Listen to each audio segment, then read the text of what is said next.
கூட்டணி வெற்றி பெற்று மத்தியிலே மரியாதைக்குரிய வாஜ்பாய் அவர்கள் பாரத பிரதமர் தேர்ந்தெடுக்கப்பட்டு அந்த மத்திய அமைச்சரவையில் திமுக அங்கம் வைத்தது.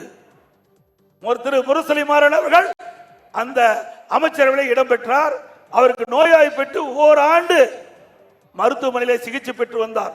அந்த காலகட்டத்தில் கூட பாரதிய ஜனதா அரசு, மத்திய அரசு திரு முரசொலி மாறனுக்கு கேபினட் அந்தஸ்துள்ள அமைச்சரை கொடுத்தார்கள். அதையெல்லாம் திரு முத்தரசன் அவர்கள் மறந்து விட்டார். அடுத்தது 2001 சட்டமன்ற பொது தேர்தல். அப்பொழுது பாரதிய ஜனதா திமுக கூட்டணி வைத்ததா இல்லையா? அப்பொழுது வைத்துதானே, கூட்டணி வைத்தானே சட்டமன்ற தேர்தலை சந்திச்சீங்க. அதுக்கு முத்தரசு சொல்கிறார் அவர்கள் ஆக்டோபஸ், அதனால வெளியில் வந்துட்டார் திமுக. 5 ஆண்டு காலமா பதவி அனுபவிச்சுட்டு 1999 இருந்து 5 ஆண்டு காலம் மத்தியிலே பாரதிய ஜனதா ஆட்சி கிட்ட பொழுது திராவிட முன்னேற்ற கழகத்தை கட்சி சேர்ந்தவர்கள் 5 ஆண்டு காலம் ஆட்சி அதிகாரத்தை அனுபவித்து விட்டு வெளியில் வந்தீங்க. உடனே வெளியே வெல்ல திரு முத்தரசன் அவர்களே, இதுதான் நாட்டு நடப்பு. அது மட்டும் இல்ல, இந்தியா கூட்டணின்னு ஒண்ணு வச்சிருக்கிறீங்க. இந்தியா கூட்டணின்னு பல கட்சி ஒன்னா சேர்த்து இந்தியா கூட்டணி வச்சிருக்கிறீங்க. அதனுடைய திட்டம் என்ன? மத்தியில் இருக்கின்ற ஆட்சியை அகற்ற வேண்டும் என்பதுதான் என்னுடைய அஜெண்டா. இங்க ஒரே கொள்கையோட இருக்கிறீங்க. இந்தியாவில் இருக்கின்ற பல மாநிலம், அந்த பல மாநிலத்தில் இருக்கின்ற பல கட்சிகள் ஒன்றாக சேர்ந்து இந்தியா கூட்டணி என்ற ஒரு கூட்டணி அமைச்சிருக்கிறீங்க. அதெல்லாம் ஒத்த கருத்துடைய கட்சியா? கேரளாவில் காங்கிரஸ் கம்யூனிஸ்ட் ஒரே கொள்கையா இருக்குதா? மேற்கு வங்காளத்தில் மம்தா பானர்ஜியும் கம்யூனிஸ்ட் கட்சி ஒரே கொள்கையோட கூட்டணியா? இதையெல்லாம் மனதிலே வைத்துக் கொண்டு வேண்டும் என்று திட்டமிட்டு அனைத்து இந்திய அண்ணா திராவிட முன்னேற்ற கழகத்தை அவதூறாக விமர்சித்தால் இதற்கு மேலும் எங்களுக்கு கட்சியுடைய நிர்வாகிகள் திரு ராஜேந்திர பாலாஜி போன்ற அற்புதமான பேசக்கூடிய நபர்கள் உங்களுக்கு பதில் கொடுப்பாங்க. கொஞ்சம் கூட வெக்கம் இல்லாம, கூச்சம் இல்லாம இப்படி பேட்டி கொடுக்கிறார். உங்களுடைய கூட்டணி சந்தர்ப்பவாத கூட்டணி. இன்றைக்கு கம்யூனிஸ்ட் கட்சிகள் மற்றும் திராவிட முன்னேற்ற கழகம் வைத்த கூட்டணி சந்தர்ப்பவாத கூட்டணி. ஆக கூட்டணி ஒரு வைக்கலாம். கூட்டணி வைத்த பிறகு, தேர்தல் முடிஞ்ச பிறகு அந்தந்த கட்சி அந்த கொள்கையின் அடிப்படையில் செயல்பட்டா பரவாயில்ல. ஆனா திரு ஸ்டாலின் தலைமையிலே அமைக்கப்பட்ட, திமுக தலைமையிலே அமைக்கப்பட்ட கூட்டணி கட்சிகள் அப்படியே தொடர்ந்து 10 ஆண்டு காலம் அந்த கூட்டணியிலே பயணம் செய்கின்ற பொழுது அவருக்கு என்ன கொள்கை இருக்கின்றது? ஒத்த கொள்கை என்றால் திமுக போய் சேர்ந்துக்க, ஒரே கொள்கையா இருக்கட்டும். யார் வேண்டாம் சிந்திச்சு பாருங்க. கம்யூனிஸ்ட் கட்சிக்கு என்று கொள்கை இருந்தது ஒரு காலத்திலே. இன்றைய தினம் அதையெல்லாம் காற்றோடு காற்றாக கரைந்து போய்விட்டது. திரு முத்தரசன் அவர்களே, எங்களை பற்றி விமர்சனம் செய்தால் உங்களை பற்றி விமர்சனம் செய்வதற்கு நிறைய இருக்கின்றது.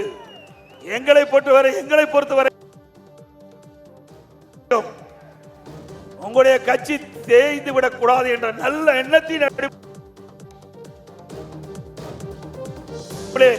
நாங்கள் கருத்துக்களை சொல்கிறோம். திமுக கூட்டணி அமைத்த பிறகு கம்யூனிஸ்ட் கட்சியை திமுக கொஞ்சம் கொஞ்சமாக விளங்கிக் கொண்டு கேள்வதை நீங்கள் உணர வேண்டும். இன்றைக்கு எவ்வளவு பிரச்சனை தமிழ்நாட்டில்.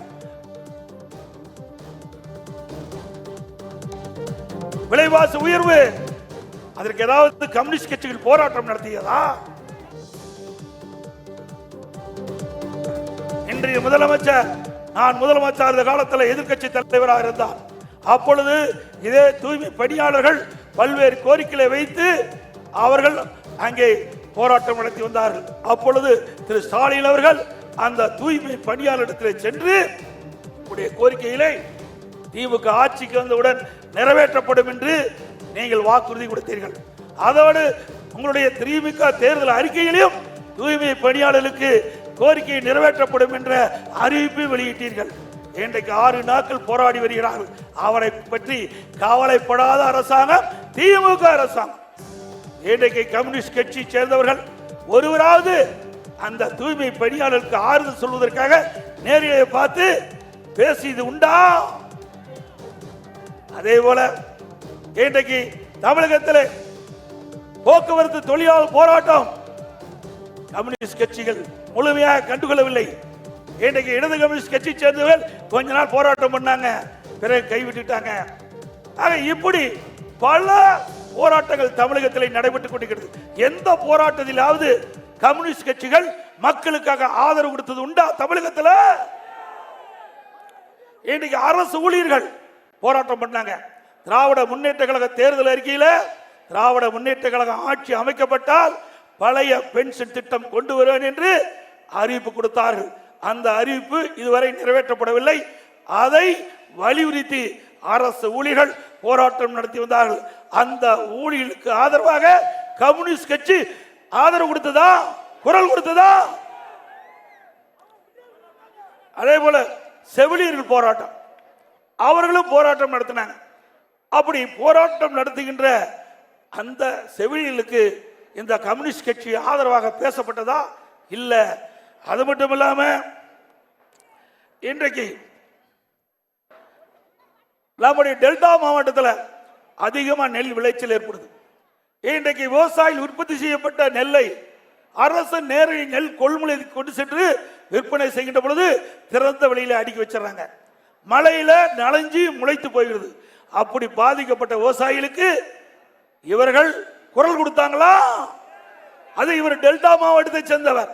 அப்படி டெல்டா மாவட்டத்தில் இருக்கிற விவசாயிகள் பாதிக்கப்படுகின்ற பொழுது கூட விவசாயிகளுக்காக குரல் கொடுக்காத கட்சி தான் கம்யூனிஸ்ட் கட்சி.